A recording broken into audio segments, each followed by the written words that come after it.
جیسے قطر بھی آ رہے ہیں تو یہ اعزاز سمجھیں کہ اللہ کا کتنا کرم ہے، میرے اساتذہ کا کتنا بڑا کرم ہے کہ انہوں نے مجھے اس قابل بنایا کہ میں عرب ملک میں جا کر اللہ کی کتاب کی، قرآن مجید کی خدمت کر رہا ہوں۔ جیسا کہ کل قطر کے ائمہ کی خدمت میں کچھ باتیں پیش کی تھی، اس میں سے ایک بات حضرت الاستاذ کی ماشاءاللہ یہاں تشریف آوری ہوئی قطر میں، ان سے ملاقات کا شرف نصیب ہوا۔ اگر انڈین حضرات آنا چاہتے ہیں تو مکمل تیاری کے ساتھ آئیں۔ پہلے یہاں کی جو کتابیں ہیں، یہاں کا جو نصاب ہے، اعلیٰ 2 کتابیں یہاں پر ہوتی ہیں۔ امتحانات کی جو شکل ہے وہ شکل اس طریقے سے ہوتی ہے کہ پہلے تحریری امتحان ہوتا ہے،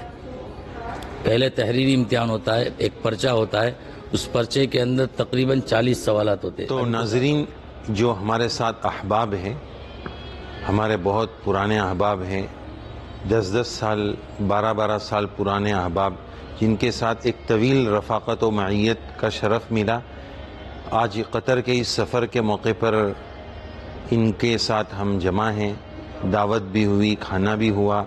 ہمارے ان علماء کرام، میزبان کرام کو اللہ تعالیٰ بہترین جزا نصیب فرمائے۔ اللہم اطعم من اطعمنی واسقی من سقانی، ادام اللہ علیکم النعمہ وافطر عندکم الصائمون وکل طعامکم الابرار وصلت علیکم الملائکہ۔ تو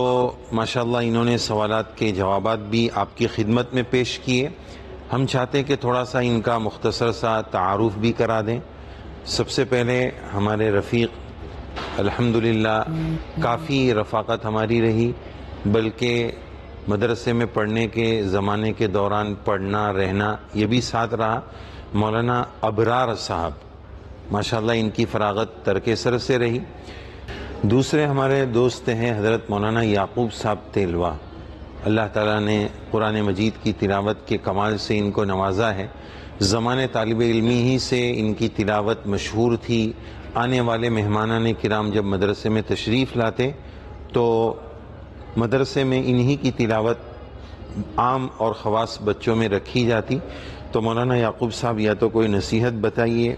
یا تھوڑی سی مختصر سی تلاوت بھی سنا دیجئے، اور دونوں جمع کر دیں گے تو نور علی نور۔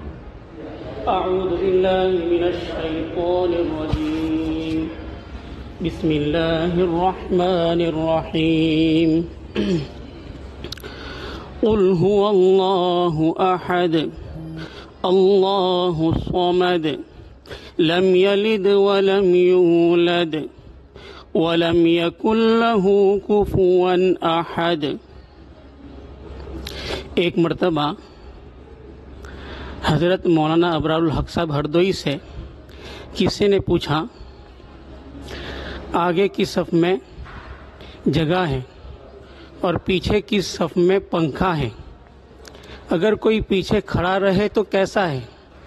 تو فرمایا یہ اتباع ہوا ہے۔ ہم اگر نفسانی خواہشات سے بچتے ہوئے زندگی گزاریں گے، اللہ کا ڈر سامنے رکھتے ہوئے زندگی گزاریں گے تو اس کا ٹھکانہ جنت ہے۔ وَأَمَّا مَنْ خَافَ مَقَامَ رَبِّهِ وَنَهَى النَّفْسَ عَنِ الْهَوَى فَإِنَّ الْجَنَّةَ هِيَ الْمَأْوَى۔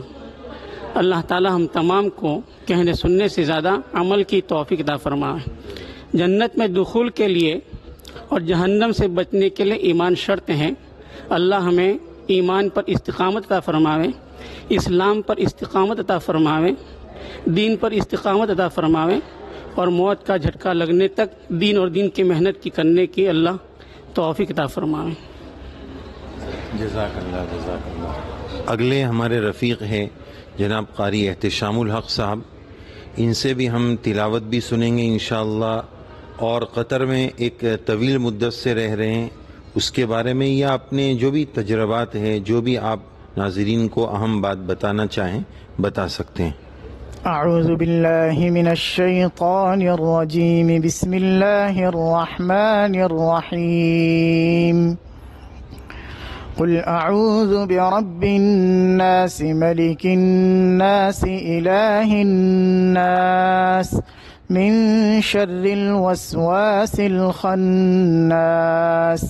الذي يوسوس في صدور الناس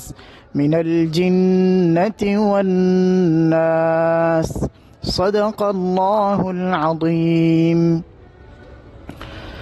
حضرت الاستاذ کی ماشاءاللہ یہاں تشریف آوری ہوئی قطر میں، ان سے ملاقات کا شرف نصیب ہوا۔ برجستہ حضرت نے نصیحت کرنے کو کہا ہے، نصیحت تو فی الحال میرے پاس ہے نہیں، ایک ہی جملہ اس وقت یاد آیا ذہن میں، وہ آپ حضرات کو بتا دوں۔ اللہ تعالیٰ اس پر پہلے مجھے عمل کرنے کی توفیق عطا فرمائے اور پھر آپ حضرات کو۔ جملہ یہ ہے اور مختصر سی نصیحت یہ ہے کہ ہر نیکی کرنا کوئی ضروری نہیں ہے، ہر نیکی کرنا کوئی ضروری نہیں ہے، لیکن ہر گناہ سے بچنا ضروری ہے۔ ضروری نہیں ہے کہ آدمی روز صدقہ ہی کرے، کبھی صدقہ کرے کبھی نہ کرے، آپ کا دل چاہ رہا ہے کرے نہ کرے، لیکن آپ کو گناہ سے بچنا، یہ ہر وقت گناہ سے بچتے رہنا یہ ضروری ہے۔ السلام علیکم ورحمۃ اللہ۔ قاری صاحب، اور ایک اہم سوال آپ حضرات کی خدمت میں، ایک سوال یہ ہے، جو ہمارے علماء کرام اس وقت وہاں سے سند فراغت حاصل کرتے ہیں، علماء کی ایک بڑی تعداد جب آپ حضرات میں کے بارے میں جو قطر میں امامت و اذان کے فرائض سر انجام دے رہے ہیں، ماشاءاللہ یہاں آنے کے بعد دیکھا علماء کرام دینی دنیاوی اعتبار سے بڑے خوشحال ہیں، روب ترقی ہے، تو ظاہر ہے کہ کہیں کی بھی ترقی دیکھ کر دوسرے جگہ کے لوگوں کے دل میں یہ خواہش آتی ہے کہ کاش ہم بھی چلے جائیں۔ تو جیسا کہ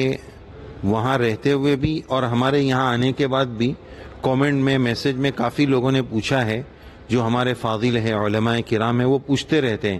کہ قطر میں امامت کے لیے جانا کیسا ہے، جانا مناسب ہے یا نہیں ہے، اور اگر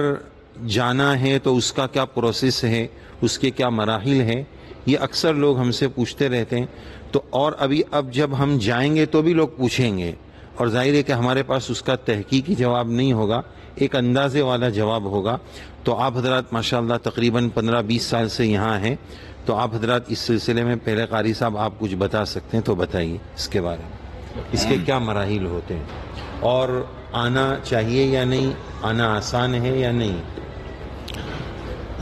سب سے پہلی بات تو یہ ہے کہ علماء کرام کو پہلی بات تو یہی کہی جائے گی کہ اگر آپ کو وہاں پر مواقع میسر ہوتے ہیں تو آپ وہیں پر خدمت انجام دیں، اور مالی حالات اگر آپ کے صحیح ہوں اور حالات اور پڑھانے کے لیے آپ کو بہترین جگہ مل رہی ہو تو یہاں آنے کا بظاہر کوئی فائدہ نہیں ہے۔ اب اس کے پیچھے ہزاروں شکلیں یا صورتیں ہو سکتی ہے، کمنٹ میں کئی چیزیں آ سکتی ہے، ان سب پر تفصیلی مقام نہیں ہے۔ ہاں اللہ ہے کہ مالی حالات صحیح نہیں ہوں، اور یہ ہے کہ پھر آپ کے کچھ گھریلو حالات، یہ ہے کہ علمی لائن کی کچھ چیزیں اگر صحیح نہیں ہوں، آپ ضرور تشریف لا سکتے ہیں۔ قطر کوئی برا نہیں ہے، یہاں کے اپنے فوائد ہیں، وہاں کے اپنے فوائد ہیں، یہاں بھی آپ دین کا کام کر سکتے ہیں، وہاں بھی آپ دین کا کام کر سکتے ہیں۔ ہر ایک کے اپنے اپنے مواقع ہیں، اور ہر ایک کے اپنی اپنی افادیات ہیں، اور ہر ایک کے نقصانات بھی ہیں، جو بہرحال احباب مشائخ سب جانتے ہیں، واللہ تعالی عالم۔ دوسری بات حضرت نے فرمائی یہاں آنے کے متعلق کہ جو لوگ یہاں آنا چاہتے ہیں ان کے لیے کیا کیا مراحل ہیں۔ فی الحال تو سب سے پہلا مرحلہ تو یہ تھا، جو تقریباً ابھی فی الوقت جو ہے بند ہے ابھی، اور ابھی آنے والے سالوں میں بھی تقریباً کھلنے کے کوئی امکانات نظر نہیں آ رہے ہیں۔ وہ یہ شکل تھی کہ قطر سے احباب اور یہاں کا ایک وفد انڈیا میں جاتا تھا، اور وہیں سے احباب کو امتحان وغیرہ جو شکلیں ان کی ہوتی تھیں وہیں سے وہ لے کے آتے تھے۔ یہ شکل ابھی تقریباً کتنے سالوں سے بند ہے؟ کورونا کے پہلے سے، تقریباً 5 سالوں سے تقریباً یہ شکل بند ہے ابھی۔ اب دوسری شکل یہ رہ جاتی ہے کہ یہاں پر آ کے امتحان دے، لیکن اس شکل میں مالی اعتبار سے کافی خسارے میں آپ جا سکتے ہیں، اس لیے کہ یہاں آنے کے بعد آپ سلیکٹ ہوں گے یا نہیں ہوں گے، آپ یہاں آ پائیں گے نہیں آ پائیں گے، یہاں آنے کے اخراجات، ویزا اور یہاں کے ٹکٹ وغیرہ اگر ہو جاتا ہے یہاں آنے کے بعد تو نور علی نور، اگر نہیں ہوا تو تقریباً 1,00,000 1.5 لاکھ 2 لاکھ روپے آپ کے خسارے میں بھی جا سکتے ہیں۔ بہترین شکل یہ ہے جو ہم نے خود دیکھا، ہمارے خاص طور پہ میں بنگالی حضرات کو اس پہ نومینیٹ کرنا چاہوں گا کیونکہ میرا خود تجربہ ہے ان کے ساتھ، کہ وہ حضرات کیا کرتے ہیں کہ پہلے ہی سے اپنے ملک ہی سے پوری مکمل تیاری کرتے ہیں، مکمل تیاری کے ساتھ یہاں پہ آتے ہیں، اور یہاں پہ کوئی ایک نوکری کرتے ہیں، وہ کوئی خاص مسجد پکڑ لیتے ہیں یا کسی کے یہاں پہ کام کرنا شروع کر دیتے ہیں، اور پھر یہاں سے وہ امتحان دیتے رہتے ہیں، یہاں تک کہ ان کا اوقاف میں نہیں ہو جاتا، وہاں تک وہ کوشش کرتے رہتے ہیں، جس سے ایک تو ان کی آمدنی بھی چالو رہتی ہے، اور اوقاف میں بھی ان کے کام کرنے کی اوقاف میں بھی ان کی جو سلسلہ ہے وہاں بھی وہ لگے رہتے ہیں۔ لیکن ہمارے انڈین حضرات خاص طور پہ، کہ ہم نے تقریباً 20 حضرات کو دیکھا ہے، الحمدللہ میں نے خود بھی یہاں کی جو کتابیں میں نے پڑھائی ہیں اعلام السنت المنشورہ ہے، اس کے علاوہ جو کتابیں میں نے خود پڑھائی ہیں، میرا خود کا تجربہ میں بتا رہا ہوں کہ انڈین حضرات جو آتے ہیں اکثر وہ تیاری کے ساتھ نہیں آتے ہیں، وہ بس ایسے ہی چلے آتے ہیں، کسی نے ویزا دے دیا یا ویزا نکال لی، وہ یہاں پہ چلے آتے ہیں، پھر یہاں کے پریشان ہوتے ہیں، یہاں ان کا ہوتا ہے نہیں ہوتا ہے، امتحان میں فیل ہو جاتے ہیں، ناکام ہو جاتے ہیں، اس کے بعد پھر سوائے خسارہ کے یہاں سے کچھ لے کر نہیں جاتے ہوں۔ ابھی قریب ہی میں 1 ہفتہ 2 ہفتہ پہلے ہی 2 حضرات ایسے گئے ہیں۔ تو اس معاملے میں بنگالی حضراتوں سے ہمیں سبق لینا چاہیے۔ اگر انڈین حضرات آنا چاہتے ہیں تو مکمل تیاری کے ساتھ آئیں۔ پہلے یہاں کی جو کتابیں ہیں، یہاں کا جو نصاب ہے، 2 کتابیں یہاں پر ہوتی ہیں، ایک اعلام السنت المنشورہ، ایک منار السبیل، جو داخل نصاب ہے، وہ آپ کو زبانی یاد کرنی ہوتی ہے، اس کی آپ مکمل تیاری کریں، اور اس سے پہلے آپ کو قرآن یاد ہونا چاہیے تجوید و قرات کے ساتھ۔ تو پھر یہاں آپ آئیے اور کچھ نہ کچھ آپ سائڈ سے کام پکڑیے، تاکہ ہو نہ ہو آپ کے یہاں پہ ویزا رہیں اور آپ کا کام بھی چلتا رہے اور آپ اوقاف میں اس کے لیے ٹرائی بھی کرتے رہیں۔ اس طرح کی شکلیں ہوتی ہیں، اور اس پہ مزید روشنی میں چاہوں گا کہ حضرت مولانا سید صاحب ڈالیں۔ ماشاءاللہ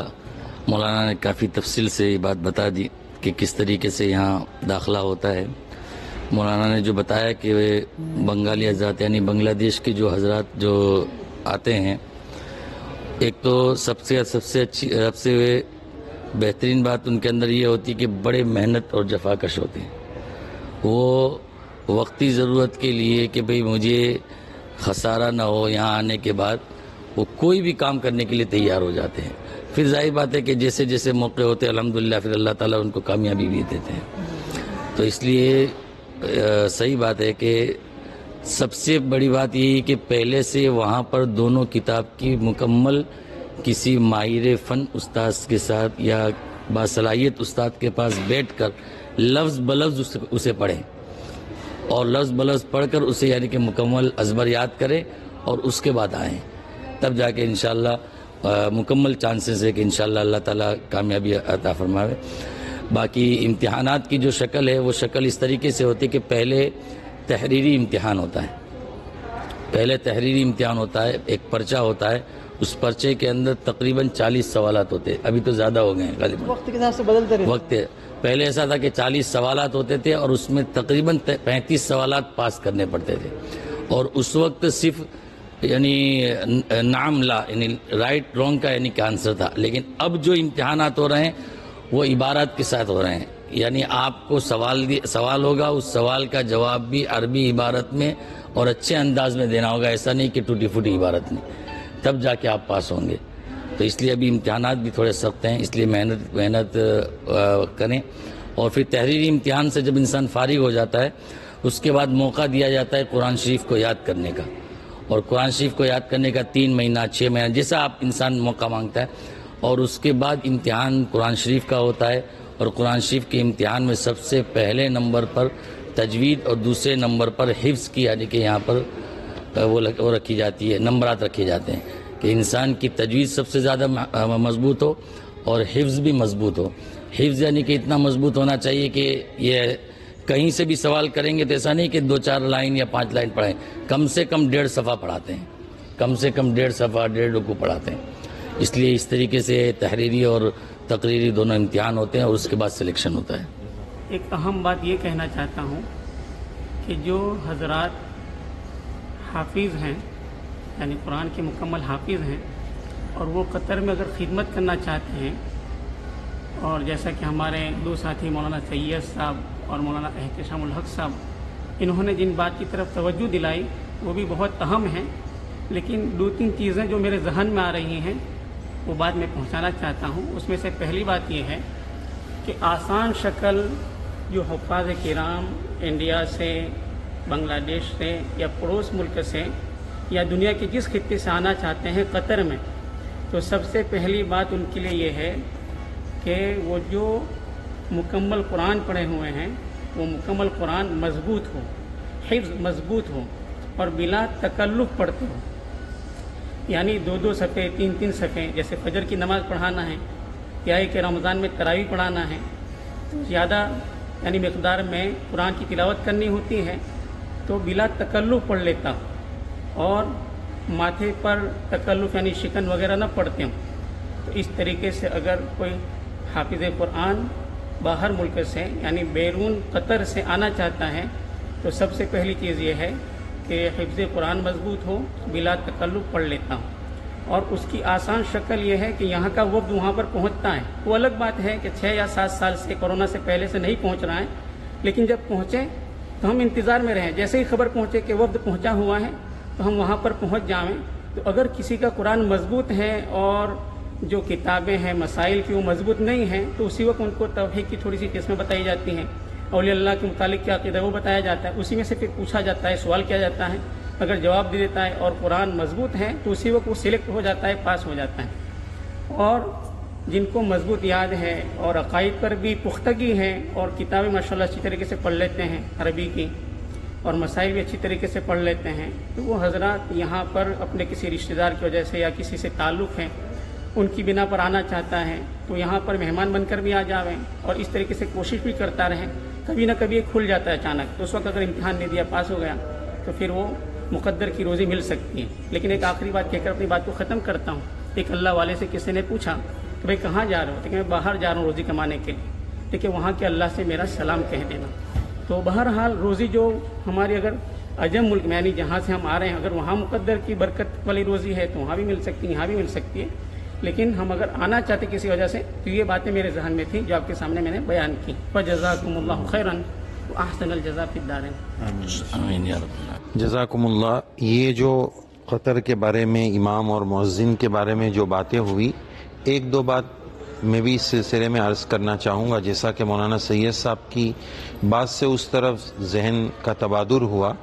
کہ ہمارے دیار میں انڈیا میں اگر کسی کو امامت کرنی ہو تو بس اتنا دیکھ لیا جاتا ہے کہ وہ مولانا صاحب ہے، جس کو ہمارے عالم صاحب مولانا صاحب کہتے ہیں، وہ ہے تو بس وہ امام بن سکتے ہیں، پھر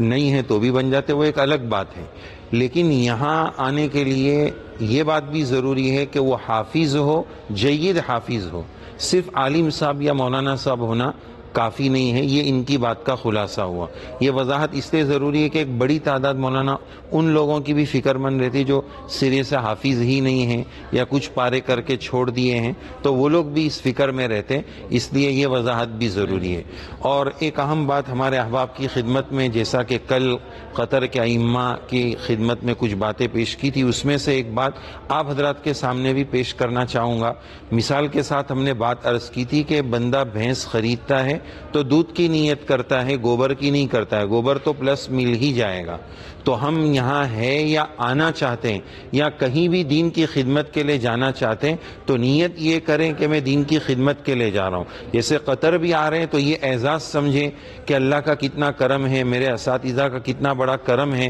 کہ انہوں نے مجھے اس قابل بنایا کہ میں عرب ملک میں جا کر اللہ کی کتاب کی، قرآن مجید کی خدمت کر رہا ہوں۔ یہ سعادت مندی کی بات ہے۔ یہ نہیں کہ روزی کے حالات کے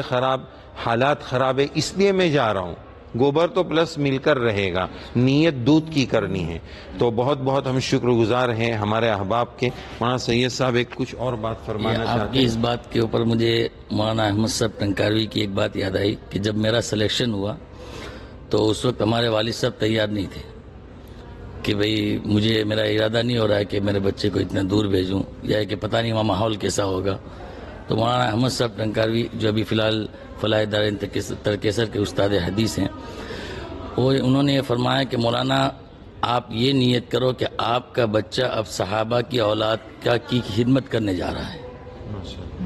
آپ یہ نیت کرو کہ آپ کا بچہ صحابہ کی اولاد کی خدمت کرنے کے لیے جا رہا ہے،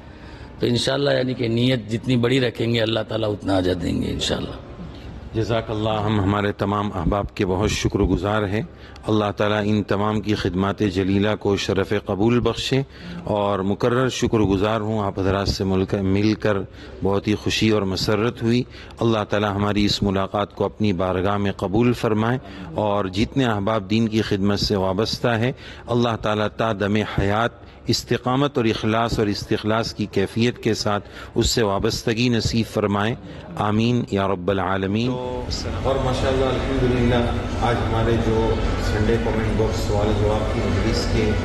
200 ایپیسوڈ 200 مجلس پوری ہو رہی ہے، اس مبارک موقع پر اللہ تعالیٰ کا بھی شکر ہے، اور ایسے خوشی کے موقع پر اس ایپیسوڈ کو یادگار بنانے کے لیے اللہ کا کرم یہ ہوا کہ ہمارے یہ پرانے دیرینہ رفیق اور احباب مخلص کرم فرما احباب بھی شامل ہو گئے، تو انہوں نے بھی اپنی دعاؤں سے نوازا ہے، یہ بھی مبارکبادی دے رہے ہیں۔ تو بس سوچا کہ ان کے ساتھ بھی ہم سنڈے ایپیسوڈ کا کچھ حصہ ریکارڈ کر لیں۔